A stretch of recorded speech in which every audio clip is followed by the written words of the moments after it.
Okay.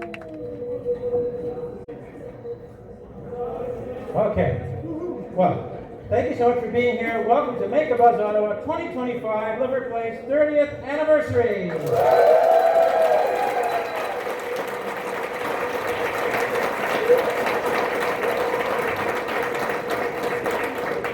Keenan Wellar, I'll be one of your hosts this evening. Also, I'm going to fly through the memories of the first 20 years or so. But as you can see, there are copies of our 2015 anniversary book on the tables. It's complete with all the original typos.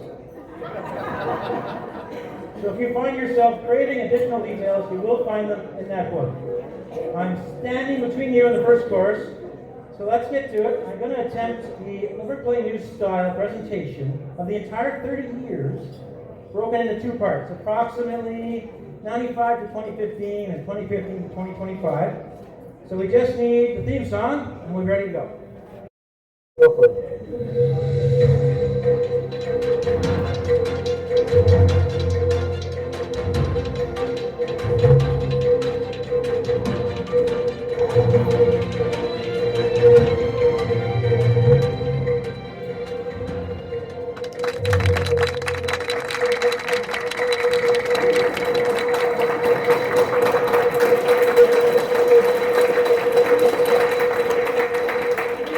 Absolutely nailed the polite applause. Perfect. So, starting with headquarters. We've only had 6 long-term headquarters over 30 years, which means we moved around a little bit, but that's not too bad. And sometimes it wasn't really a choice. We started out with a series of 3 different co-sharing spaces. First at the Bronson Centre, then we moved to Harvard House on Chapel Street, then the C3 Centre on Lolo Street. Then we decided to try being normal tenants, first on Michael Street, then at the PEB building on Riverside, where we endured 2 catastrophic floods. And we had our temporary headquarters right here in this building, under where I'm standing right now. And of course, because we are very determined about things we believe in, we had to give shared spaces another chance. So we are now at Bayview Yards, where many of you joined us for our 2nd annual open house a month ago, and we are loving it. A round of applause for all memories, good, bad, and weird, of all of our locations.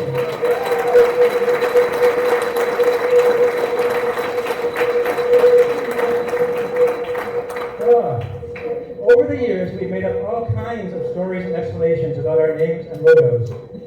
I can tell you, in ending up with the name LiveWorkPlay, the popular narrative is in fact the truth. In 1999, along with the board of directors, we were trying to figure out a new name because we had evolved out of being a network and we were starting to provide direct support to people and families. The words live, work, and play were written on the blackboard as headings, leading to the realization combining the headings would give us the perfect name. It's a true story. As for the bumblebee, insiders know the truth. Now you're all going to know the truth. We had a social enterprise nicknamed the Bissy Tissy. More about that later. It made people think of buzzing bees. The team operating the store suggested branded shirts and hats, which made a lot of sense. Julie drew up a quick graphic using Microsoft Paint.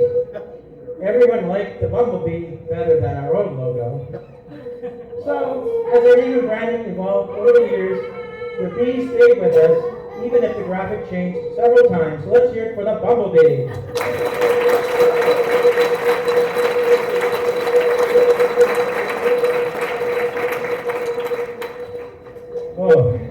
Trying to explain our old group programs, I will take the rest of the evening, but in the early days, we served youth in the high school years, in the summer and on Saturdays, as well as adults, which we continue to serve. When the adult cohort got bigger, we had to divide them into the original generation and the next generation. We ended up with a program called SMILE, Skills and More for Independent Living and Employment. That was our core program prior to the transition to individualized supports between 2005 and 2010. We believe in individualized supports. It doesn't mean we don't have great memories, didn't have great times with SMILE and every other program. So let's hear it for those great memories in the early years.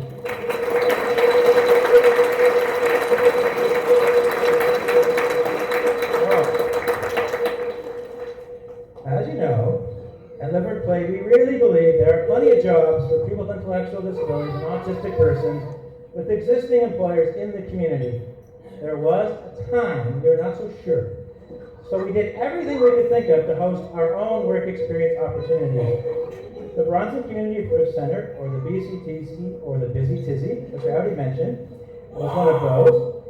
There's nothing quite like trying to sort through stuff people don't want anymore, so you can try and sell to someone else. I have nothing but admiration for a functional thrift store. It's a very hard job. We were also very early entrants into the computer recycling business. A lot of work, and I'm remembering from that photo that the computer stacked up to the ceiling really fast, and we ran out of human and physical capacity. We tried various forms of food service, from operating a snack cart to a lunch cafe to a delivery service in partnership with the Rito Deli. And I finished with the crown jewel of our social enterprises, Against the Grain. We dabbled with some interesting Canadiana wood products that would probably be selling like hotcakes in 2025. No one dared then. Professional sign making led by Dale Kerr. You can still see these signs in many locations across the city. Oh, and I almost forgot, we sold giant wooden reindeer and sleigh sets. A round of applause for our creative adventures.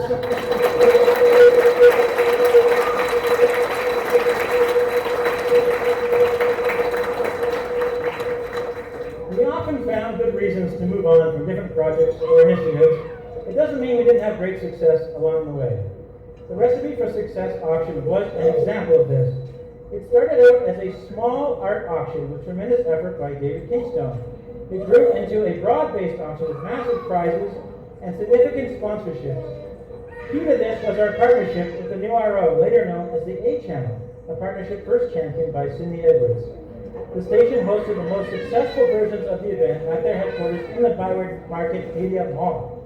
We had incredible hosts from TV, radio, and the world of comedy. I tried to find pictures of all the different hosts, but I probably fell short. The longest serving hosts of Recipe Success were Derek Page and Sandy Sharkey, who appeared very many times on that stage over there, often together. But we are grateful for all the hosts, auctioneers, volunteers, sponsors, and bidders. Thank you for your support.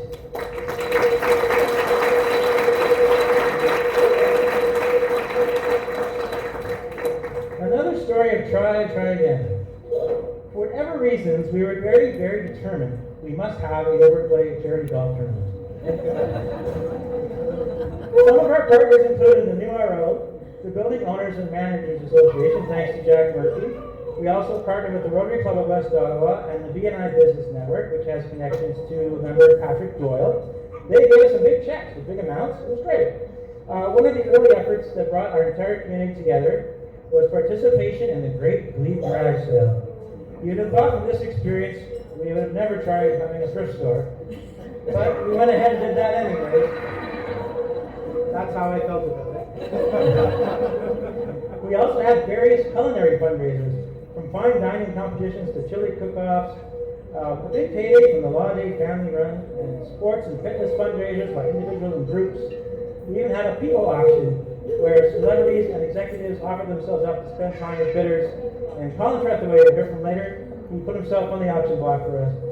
The truth of the matter is, in almost all these situations, it was family members and other people who were already supporting LiveWorkPlay who came out and gave us even more. So thanks for making us look good all those years.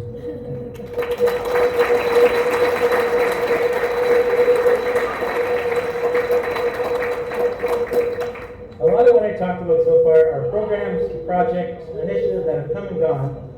And when it comes to community building, at the core of it all, some of the earliest traditions have evolved and have carried on, including this event right here, right now. It all started with family brunch events at the Bronson Centre. Who remembers family brunch? Some of you are still dealing with the excess chili powder. Apologies. Other events included visioning days, family fun nights, and engines of success. Our 2010 Awards and Recognition Night launched at the Museum of Science and Technology in the train engine section. Eventually, Engines of Success and Recipes of Success merged into Make A Buzz Ottawa, and here we are. So thanks for coming and carrying out the tradition.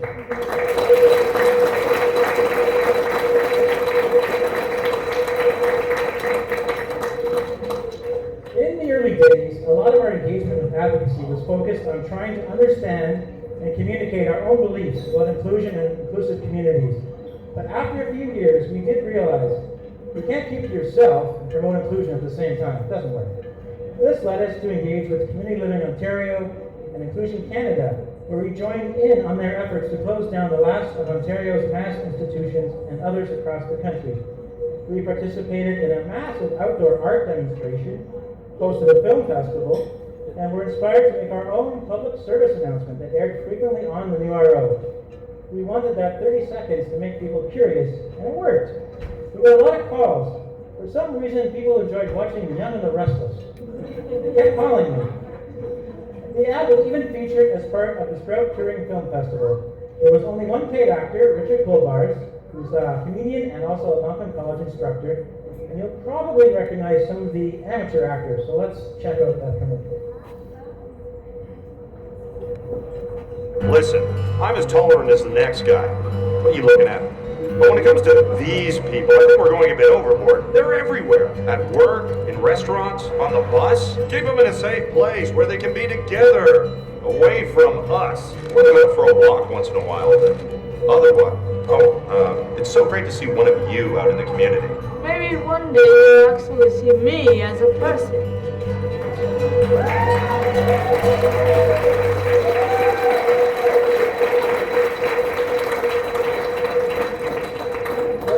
When I got the phone calls, they would say, "Why doesn't the guy like people who smile?" Which led to really good conversation. So it did its job. It got people curious. Whoa, we were talking about this earlier. Projects big and small. Some of the smaller projects included adopting Dundonald Park on Somerset Street. It's a beautiful park now. At the time, the community really needed our help. Then there is the Nanny Goat Hill Community Garden at Laurier and Bronson. It's still there. We were a big part of getting it established and making sure it stayed a garden. Of the bigger variety, we hosted 2 consecutive housing demonstration projects in the summers of 2004 and 2005 at the Carleton University student residences. And the findings were published by a team of researchers at the University of Ottawa. Who was in on our own together? Nice.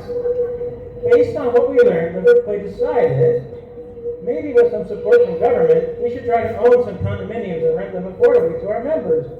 Turns out, Elaine, being a landlord is a heck of a lot of work. And far from our area of expertise. So it was with great relief we got agreement from all 3 levels of government to sell the condos affordably to the families of people already living in them, and return any extra proceeds to other affordable housing organizations. Sometimes a strange path for a good result.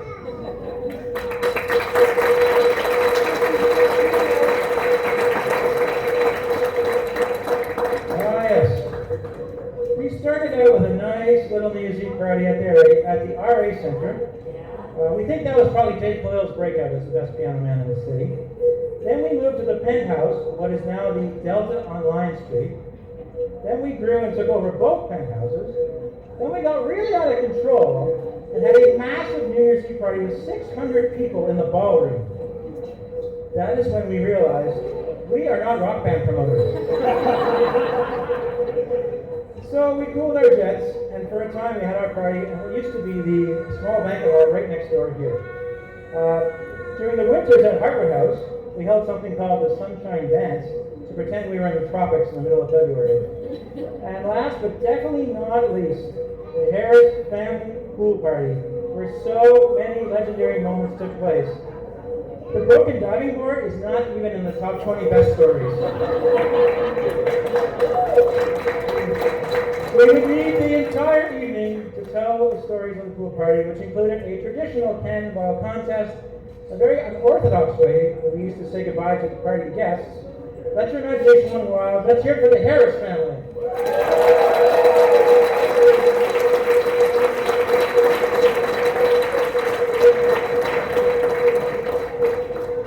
In the early days, our volunteer team was a small and very close group of people. And under the category of some things never change, they often got recruited to be board members too. In 2009, LiveWorkPlay was transitioning out of group programs and into individualized support in the community. To support social connection, we realized we need a lot of help. So we made a decision that was considered pretty radical for a developmental services agency back then. We hired a full-time volunteer coordinator. We're celebrating individuals a bit later, so it's not about the person, but no secret, it was Fran Child, who was herself recruited from the volunteer ranks. But once we really decided it was critically important to have more volunteers, we doubled, tripled, and quadrupled the volunteer team with one-on-one matches, Friday night support, and it changed so many lives, in fact, hundreds of lives. Hooray for volunteers!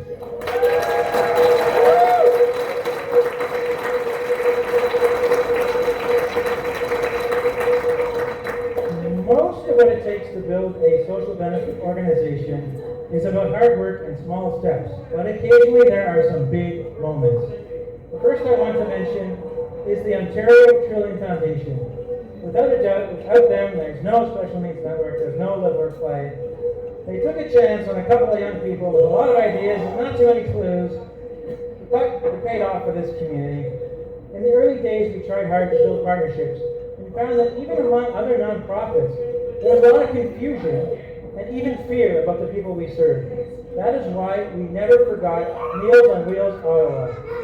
They responded to our cold call about volunteer opportunities with enthusiasm and curiosity, and with them we got our start on how to build relationships and engage with others in the community.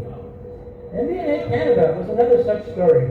What the heck was an American Affinity credit card company doing visiting our old Bronson Center schoolroom office, asking about being a partner and sponsor? We're like, okay. But it was very real, and they were a massive partner for us. They gave us our start in employment. They had staff who were dedicated volunteers, and they sponsored events. What a trifecta. We were sad to see them go. In our 18th year in 2013, we are proud of what we had accomplished, but considered ourselves a grassroots charity, operating out of the spotlight that tends to go to bigger organizations with actual marketing budgets. When we were nominated for Community Builder of the Year, we had already decided we weren't going to win. It's just nice to be nominated.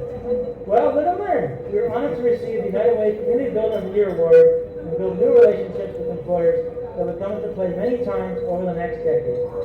Lastly, under the category of we still don't know how this happened. It is known as the Christmas miracle of 2000. The Ontario government, via what was then the Ministry of Community and Social Services, told us if we could find a transfer payment agency willing to flow us the funds, they would start funding our SMILE program. The only catch, we had to figure that out between Christmas and New Year's Day. A perfect time to reach people. A long story short, over coffee at the Ottawa Bagel Shop, in the waning hours of the year 2000, Large Ottawa agreed, and in 2001 we started receiving annualized funds that formed the basis of our community support. However it happened, whoever made it happen, thank you very much.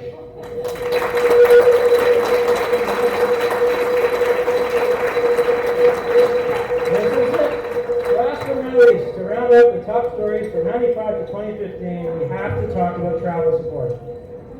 We've been trying to get an accurate count of all the trips. Let me just say, it ended up somewhere around 40 trips. We started out organizing our own adventures, like Ontario Provincial Park Camping, Montreal, Toronto, New York, Miami Beach, Santa Monica. Reluctant learners as always, we eventually realized it would be better to join up with travel groups like Ottawa Valley Tours. And we also discovered the wonders of Club Med. This led us to places like Quebec City, PEI, Boston, Chicago, Nashville, Club Med Sandpiper, Florida, White Mountains, New Hampshire, Buffalo Bills games, Club Med Punta Cana, and many trips to Club Med Turquoise and Turks and Caicos.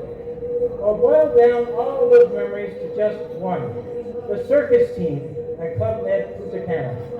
These are highly qualified athletes at the caliber of Olympic competitors and professionals from Cirque du Soleil. Well, the circus team was having a pretty quiet season, with a lot of guests who were not interested in the art of the trapeze. Then, along came LiveWorkPlay and they had all they could handle. In a good way, they were kept busy every single day. It's a tradition for Club Med staff to wave goodbye to parting guests, but I can tell you this was something very different. The entire circus team came up to take photos with us, and no word of a lie, they were all in tears when the bus pulled away from the curb. They were shouting, "Just had our route! What will we do now?" they cried. So I want to finish with their team on the job. I preface this short video with a bit of context. Paul Hamilton, who was on the trapeze, he really wanted to do it, right, Paul? But he kept changing his mind at the moment of the decision. With just 1 day left, Paul told the circus team, "I want to do it. No matter what I say when I get up there, make it happen." Here's what happened. I apologize for yelling into the camera at the time. I was probably more excited than Paul. Here we go. Ready?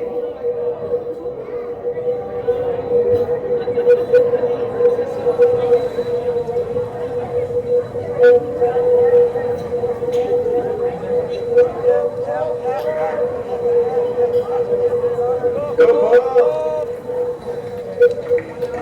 Go, Paul! He's ready. He's ready. Yes, yes, yes.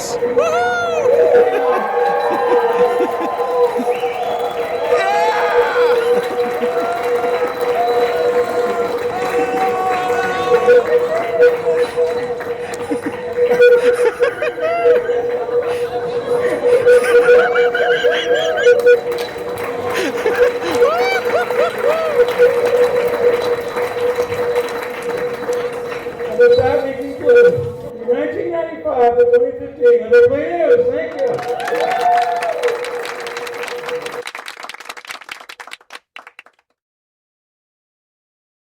The year was 2015. We took over this entire building. This room, that room, that room. I forgot what we were doing up there.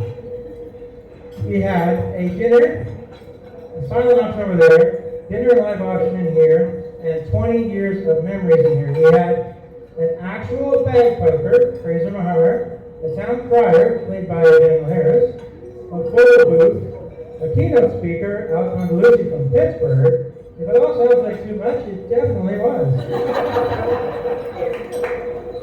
Since then, we have enjoyed another 10 years of Make a Buzz, including jam-packed online extravaganzas during the pandemic.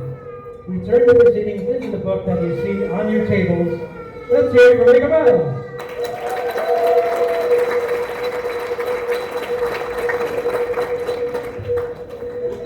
LiveWorkPlay is probably best known to the general public for our work in employment, but within the developmental services community, our Just Enough support model has garnered attention across the country and across the world. I don't have time to explain it all tonight, but it's not meant to be too difficult to understand, so here is a short video to explain it in part, starring several people in the room here tonight.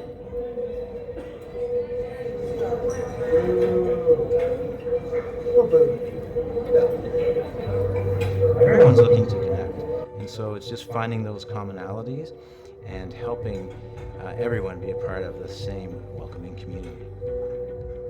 Really, a welcoming community is exactly what it sounds like. It's one where everyone is welcome, everyone's made to feel a part of the community, and not in an exception sort of way, but really just as part of the community in an equal sort of way. We don't practice tolerance, we practice inclusion. Technology is often overlooked, so it's a fabulous way of solving problems and reducing barriers. And we used to often solve these problems with staff, or even an entire housing arrangement that's built around the fact that maybe the person has trouble keeping track of keys, or maybe, shutting off the stove is something people will be concerned about. In 2018, there are coded locks, there's fingerprint locks, there's automatic shut-off valves for stoves, there's electricity that can be shut off remotely. And it's amazing, who would have ever thought that Phil would be using social media, using a computer, using a telephone. His workers and his support system has been able to educate him in these regards, and again, adding to his life and the success of his well-being. When we go grocery shopping, we'll usually go to the same cashier, and they get to know Tim by name. Adds that extra person that kind of in the community can see him and knows who he is. Yeah, because the person who did it when I was giving my milk, she knew my name. She said, "Hi, Tim." This is all about not turning a person's life into a bureaucracy. That helps nobody. This is a human being, and the real measurement is, are they enjoying life to the greatest extent possible? I love it about actually. It's so much fun. Because after I've spent a day at work around people, and then I just want to come home. I think the life that Heather has built for herself here is something that's sustainable. Knowing that if something were to happen to me, that Heather is still on the right course. She still has the support. She is fairly confident that she can continue living the way she is. So that's a big step to be able to have that peace going forward. I mean, I just see this as a life-changing opportunity for people. So to see the light in those people's eyes, and then to see how their family feels when they see that person having the success and reflecting that back, it just changes people, it changes families, it changes communities when excluded people become included contributors.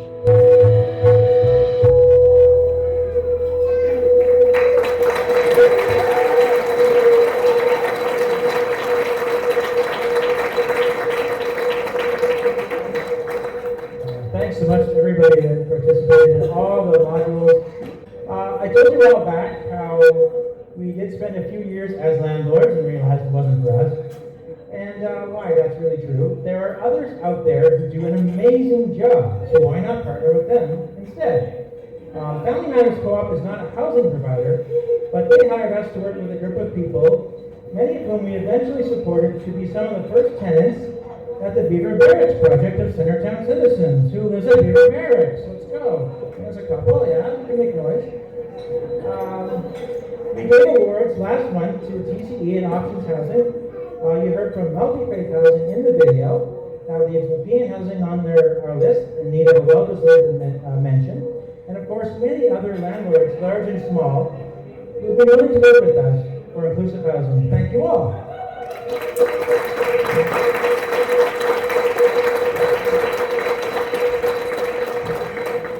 We had some amazing creative fundraising moments, of which the Algonquin College Public Relations class of 2016 just kicked ass. First, they had to go through 2 rounds of pitching and voting to win the competition to make LiveWorkPlay the cause for the year. Then the entire class unleashed their fundraising beast with a huge series of small fundraisers that totaled all the way up to $29,000. Our own families and members have contributed their own creative ideas. Police launched their comedy career for a cause. We've had many birthday fundraisers on Facebook, like Tim and Jordan. We participated in the Time Measure auction. And Francis and Martin decided, let's have a party to celebrate ourselves. And they racked up a cool $22,000 for LiveWorkPlay.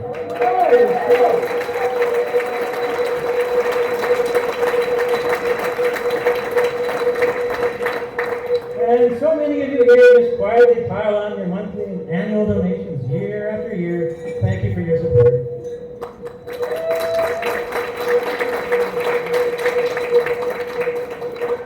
Well, it took a lot more than 30 minutes of work, but it's still fun to say this is the most money we ever made in half an hour. I'm going to show you a brief video clip from this presentation. It was a Dragon's Den style pitch to a whole panel of judges. We asked members and families to come out and support us because it's a public event. We got more than we bargained for. Hopefully we did have the best pitch, but if you watch the video, you'll hear why we were worried. Maybe the judges were afraid to give the money to somebody else. I couldn't find the whole group photos. At the end, there's just one staff photo. But I can tell you, I never felt so supported in anything in my entire life.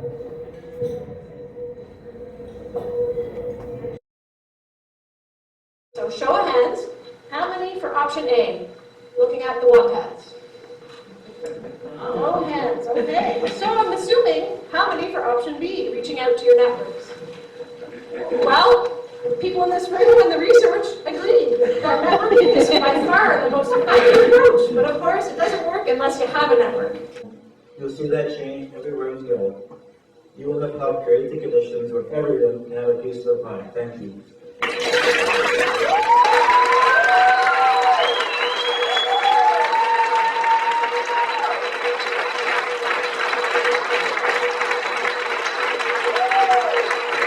So, the winner of this year's New Leaf Community Challenge, and I'm going to ask the presenters to come up, and then my team's going to give me a check, is LiveWork.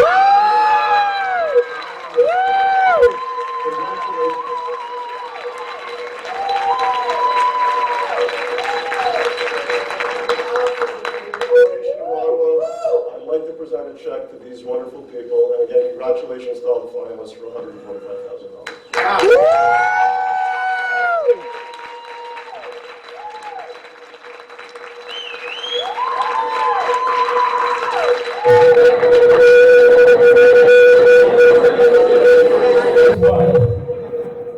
I want to apologize to all the other teams after.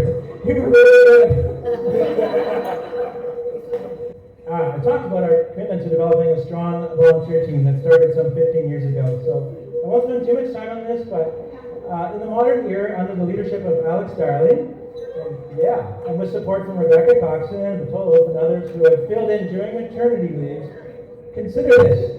There's over 300 registered charities who are members of Volunteer Ottawa who have officially registered volunteer programs.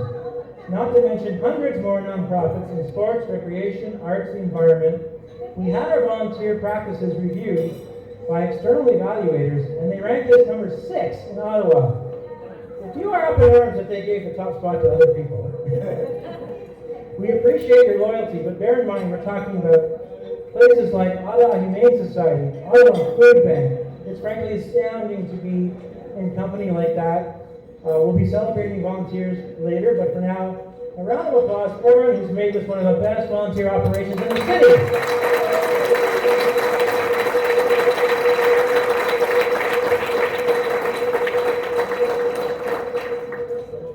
Over the most recent decade, we've been blessed with some really meaningful awards, including national and provincial recognition from the Canadian Association for Supported Employment, the Ontario School Employment Network. A number of our volunteers, members, and family members have received individual awards, and if not the biggest, certainly the wildest was being named the Ottawa Board of Trade and Ottawa Business Journal's Best Nonprofit 2019. Reminiscent of the scene at the New Leaf Community Challenge, the somewhat sedate Ottawa crowd of 1,000 people at the Best Ottawa Business Awards was shaken out of their seats by just 20 LiveWorkPlay supporters who celebrated like they had won the Stanley Cup. It was all a bit surreal and a bit shocking, but as always, the best part of these awards is the celebration of building something together.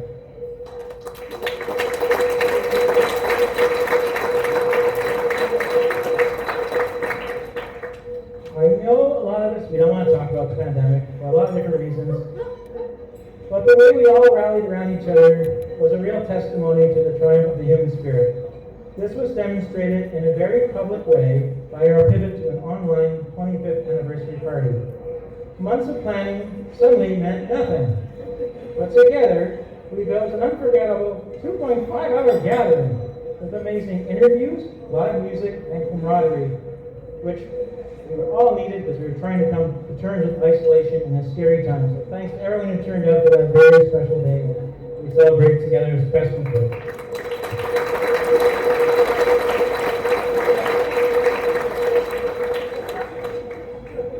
I probably fell short of my goal. I wanted to find a photo of every board member, auditor, and governance advisor who ever served LiveWorkPlay.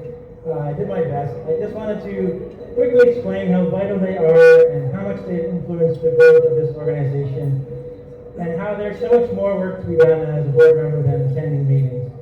We are talking about big decisions here, like a strategic plan to close our group programs within 2 years, to pursue the creation of affordable housing, to pursue no longer owning any housing, to restructure staff compensation and establish our first benefit and pension plans, remembering that these are all examples of intense work being done by volunteers who have their own families, jobs, and personal and professional priorities, knowing that being a LiveWorkPlay board member will give you neither fortune nor fame, just the possibility of helping change lives and our community for the better. Thank you, all of you.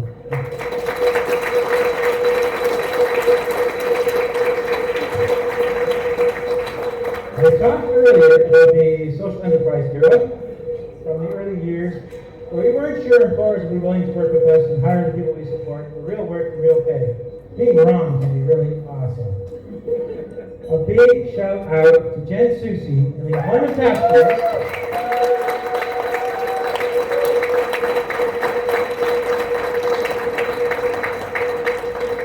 They got us rolling and establishing the right values and the right commitment to serving job seekers and employers for many years to come. Part 2, our work kept secret. We have a very successful partnership with the Federal Public Service. It is historic. It's one of the most effective such partnerships in the entire history of the country of Canada. The leadership of Anna Nelson,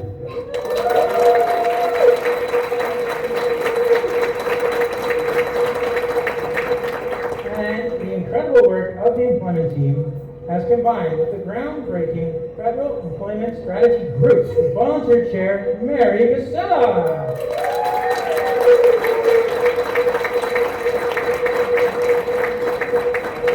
We've run out of superlatives, Mary. I'm not going to try. It's really great. She's not alone either. There's dozens of passionate members of the public service who take this on from the corner of their desk and make great things happen. I can safely say that all of us who've been involved with our federal employment initiative are very proud of the more than 45 permanent jobs and more than 200 hires in total. But perhaps most of all, nobody asked us to do it. Nobody paid us to do it. It just needed doing, and we did it, and we aren't going to give up until this is just a part of what public sector hiring is all about.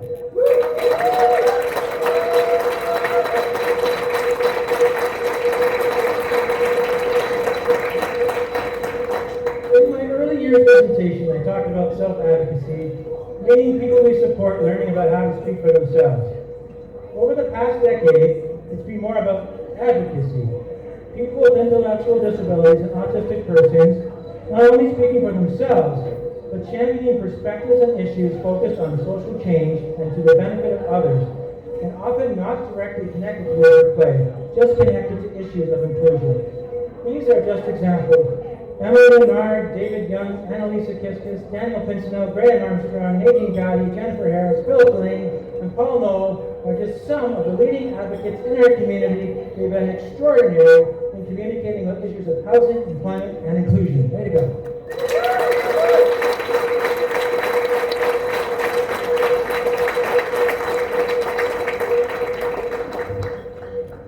Just a quick note here, because I have not mentioned very much so far. Attending formal gatherings of our various essential networks is really important, but it has become an affordability issue for a small organization like ours. We're doing our best to make smart choices for maximum impact. So here's to the conference organizers on our short list, which includes Ontario School Employment Network and Community Living Ontario, who are here with us tonight.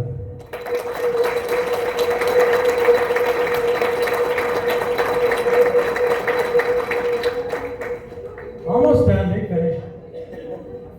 I talked a bit about pandemic silver linings earlier, but I'm personally very grateful that our pandemic online events launched the LiveWorkPlay News.